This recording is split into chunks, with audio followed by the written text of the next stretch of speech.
I'm driving along and I thought I would get on video here as I'm driving because I just had this thought pop into my mind and I wanted to share it with you. The thought that I had is a friend of mine, somebody that I love, absolutely love, posted a question on Facebook over the weekend that said, is pornography good or bad?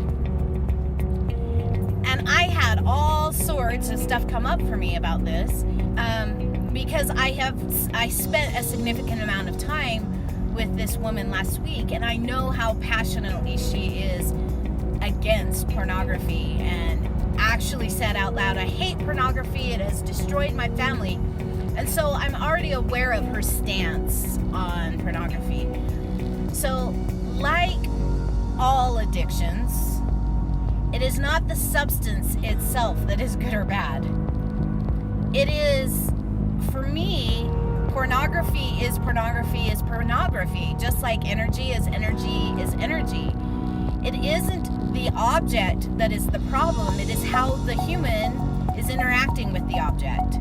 So pornography can be good in a lot of ways. It provides a lot of income for people that are in the industry.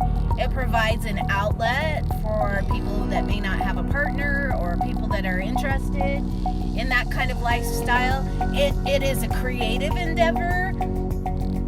It provides jobs. So there is a lot of good in pornography. There's also a lot of bad aspects of pornography. There is, sex trafficking involved in it. Sometimes there are underage children that are getting involved with it. And there's aspects of it becoming addictive. Just like gambling, it's something that you put your money into, and then there becomes a stage where what you've put your money into so far is not enough, so you need to go deeper. So there's that aspect as well. And it's going to come back to this common theme for me in that pornography is pornography is pornography. How you interact with pornography says whether or not it's quote unquote good or bad. And it's not the pornography that is good or bad.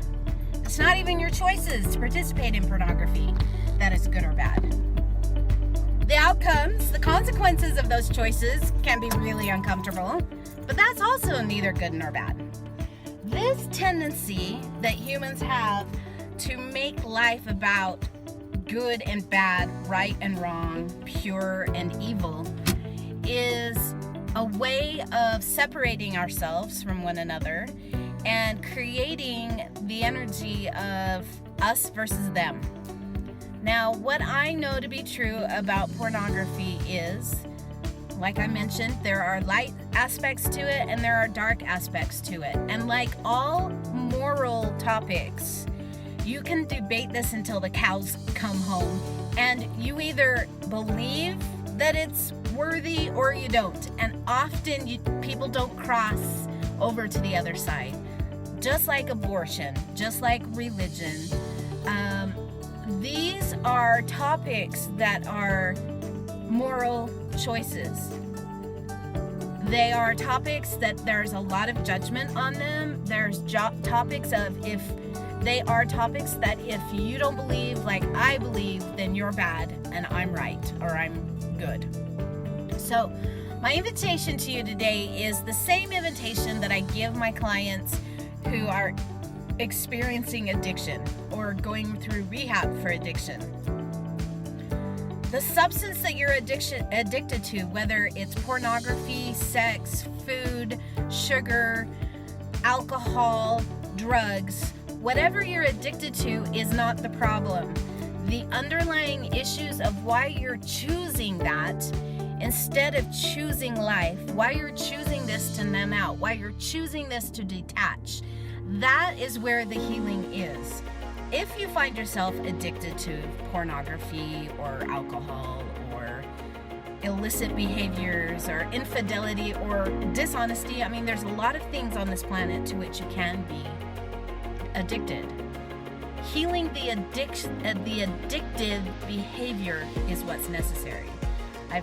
you've probably heard the term of being a dry alcoholic.